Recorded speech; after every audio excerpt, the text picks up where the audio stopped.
Hello, good evening. We are back with our next story on this series. I am reading from the book by R.K. Narayan titled Malgudi Days. And today's story is called 45 a month. So we start. Shanta could not stay in her class any longer. She had done clay modeling, music, drill, a bit of alphabets and numbers, and was now cutting colored paper. She would not have to cut. She would have to cut till the bell rang, and the teacher said, "Now you may all go home," or "Put away the scissors and take up your alphabets." Shanta was impatient to know the time. She asked her friend sitting next to her, "Is it 5 now?" "Maybe," the friend replied. "Or is it 6?" "I don't think so," the friend replied, "because night comes at 6." "Do you think it is 5?" "Yes." "Oh, I must go. My father will be back at home now. He has asked me to be ready at 5. He is taking me to the cinema this evening. I must go home." She threw down her scissors and ran up to the teacher. "Madam, I must go home." "Why, Shanta Bai?" "Because it is 5 o'clock now." "Who told you it was 5? "Kamala." "It is not 5 now. It is. Do you see the clock there? Tell me what the time is." "I taught you to read the clock the other day." Shanta stood gazing at the clock in the hall, counted the figures laboriously, and declared, "It is 9 o'clock." The teacher called the other girls and said, "Who will tell the time from the clock?" Several of them concurred with Shanta and said it was 9 o'clock. Till the teacher said, "You are seeing only the long hand. See the short one. Where is it?" "Two and a half." "So what is the time?" "Two and a half." "It is 2:45. Understand? Now you may all go to your seats." Shanta returned to the teacher in about 10 minutes and asked, "Is it 5, madam? Because I have to be ready at 5. Otherwise, my father will be very angry with me. He asked me to return home early." "At what time?" "Now." The teacher gave her permission, and Shanta picked up her books and dashed out of the class with a cry of joy. She ran home, threw her books on the floor, and shouted, "Mother, mother!" And mother came running from the next house where she had gone to chat with her friends. Mother asked, "Why are you back so early? Has father come home?" Shanta asked. She would not take her coffee or tiffin, but on being dressed first, insisted on being dressed first. She opened the trunk and insisted on wearing the thinnest frock and knickers, while her mother wanted to dress her in a long skirt and thick coat for the evening. Shanta picked out a gorgeous ribbon from a cardboard soap box in which she kept pencils, ribbons, and chalk bits. There was a heated argument between mother and daughter over the dress, and finally, mother had to give in. Shanta put on her favorite pink frock, braided her hair, and flaunted a green ribbon on her pigtail. She powdered her face and pressed a vermilion mark on her forehead. She said, "Now father will say what a nice girl I am, because I am ready. Aren't you also coming, mother?" "Not today," said the mother.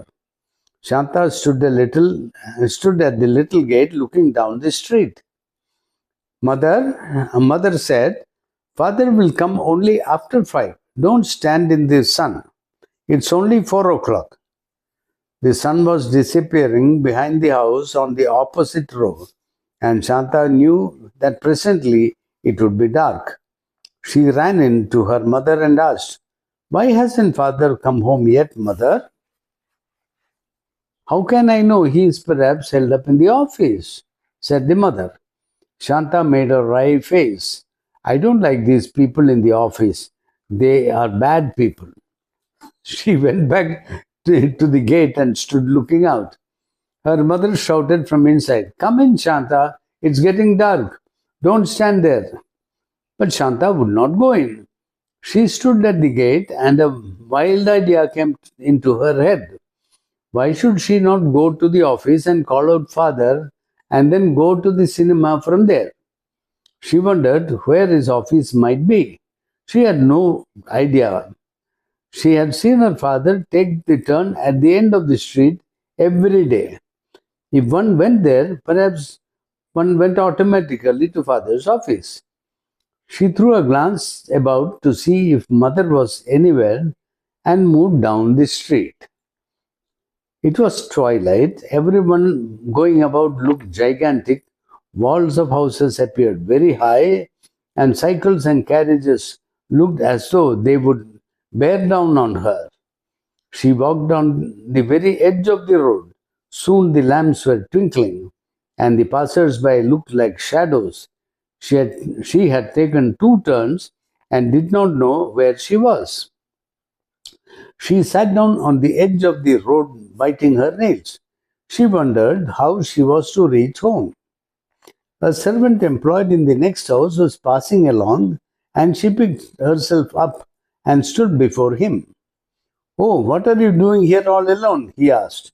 She replied, "I don't know. I came here. Will you take me to our house?" She followed him and was soon back in her house. Venkatrao, Shanta's father, was about to start for his office that morning when a Jatka passed along the street distributing cinema handbills.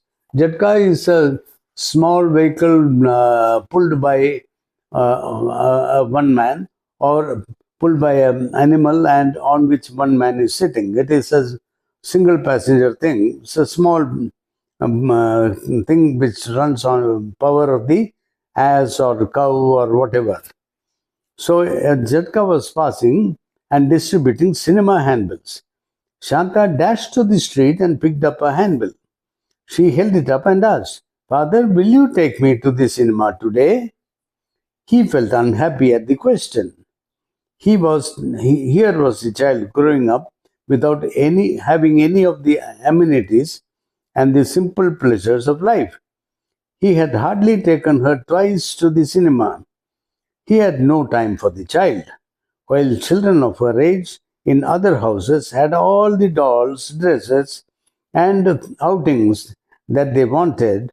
This child was growing up all alone and like a barbarian, more or less.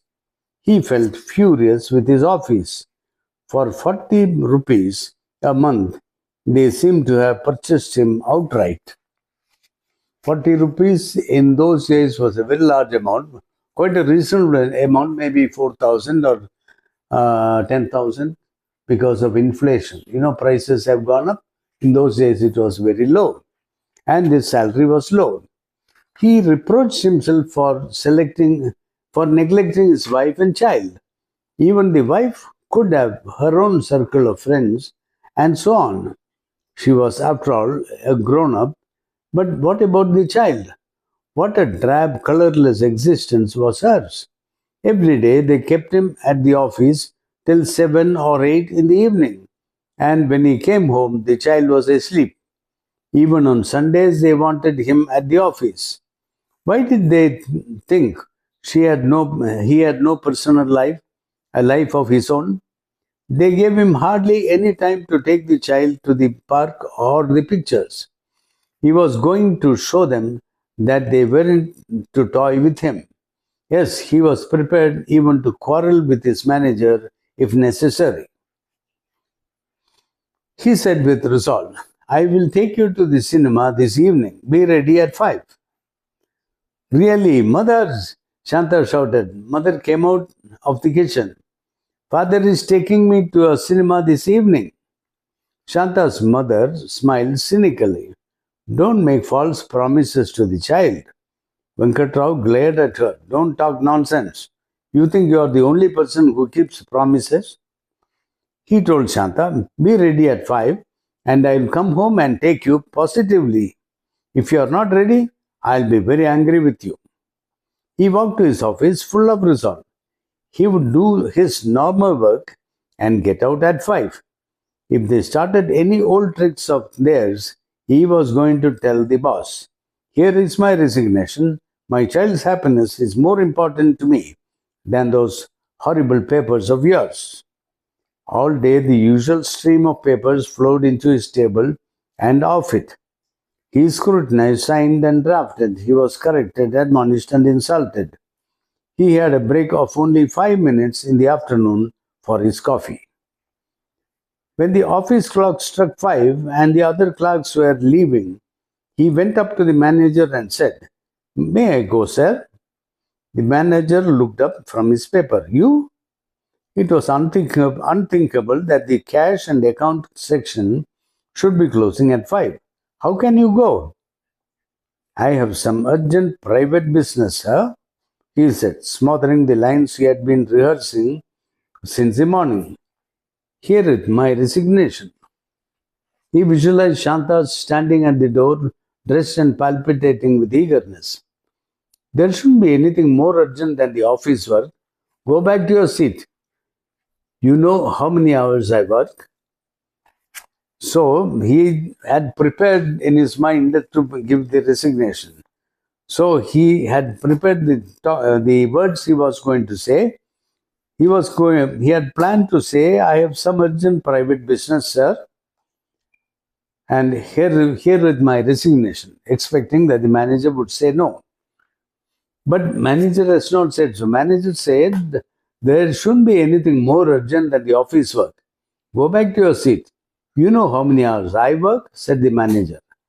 The manager came to the office 3 hours before opening and stayed nearly 3 hours after closing, even on Sundays.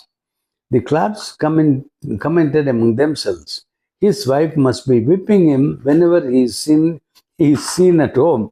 That is why the old owl seems so fond of his office. My God, the staff are saying that his wife must be beating him when he is at home. So that's why he is running away from home and hiding in the office. Did you trace the source of that 10-8 difference? Asked the manager. I shall have to examine 200 vouchers. I thought we might do it tomorrow. No, that won't do. You must rectify it immediately. Venkatrao mumbled, yes, sir, and slunk back to his seat. The clock showed 5:30. Now it meant 2 hours of excruciating search among the vouchers. All the rest of the office had gone. Only he and another clerk in his section were working. And of course, the manager was there. Venkatrao was furious. His mind was made up. He wasn't a slave who had sold himself for 40 rupees outright. He could make that money easily, and if he couldn't, it would be more honorable to die of starvation. He took a sheet of paper and wrote, herewith my resignation. If you people think you have bought me body and soul for 40 rupees, you are mistaken. I think it would be far better for me and my family to die of starvation than slave for this petty 40 rupees on which you have kept me for years and years. I suppose you have not the slightest notion of giving me an increment. You give yourselves heavy slices frequently, and I don't see why you shouldn't think of us occasionally. In any case, it doesn't interest me now since this is my resignation. If I and my family perish of starvation, may our ghosts come and haunt you all your life. He folded the letter, put it in an envelope, sealed the flap, and addressed it to the manager. He left his seat and stood before the manager. The manager mechanically received the letter and put it on his pad. Venkatrao, said the manager, I am sure you will be glad. to hear the news. Our officer discussed the question of increments today, and I have recommended you for an increment of 5 rupees. Orders are not yet passed, so keep this to yourself for the present. Venkatrao put out his hand, snatched the envelope from the pad, and hastily slipped it into his pocket. What is that letter? I have applied for a little casual leave, sir, but I think you can't get any leave for at least a fortnight to come, the manager said. Yes, sir, I realize that, sir. That's why I'm withdrawing my application, sir. Very well, have you traced that mistake? I'm scrutinizing the voucher, sir. I'll find out within an hour. It was 9 o'clock when he went home. Shanta was already asleep. Her mother said she wouldn't even change her frock, thinking that any moment you might be coming and taking her out. She hardly ate any food and wouldn't lie down for fear of crumpling her dress. Venkatrao's heart bled when he saw the child sleeping in her pink frock, hair combed and face powdered, dressed and ready to be taken out. Why should I not take her to the night show? He shook her gently and called Shanta. Shanta. Shanta kicked her legs and cried, irritated at being disturbed. Mother whispered, Don't wake her, and patted her back to sleep. Venkatrao watched this child for a moment. I don't know if it is going to be possible for me to take her out at all. You see, they are giving me an increment, he wailed. What a story. Poor thing. This is the fate of ordinary clerks. This used to be, and even today, it ends to a certain extent, that they work for a pittance and they are completely bound to the organization. Well, that used to be reality of life. Nowadays, life has changed with all the new computer and uh, internet. So it has been nice talking to you, reading this story to you. We'll meet again another story another day. Bye bye.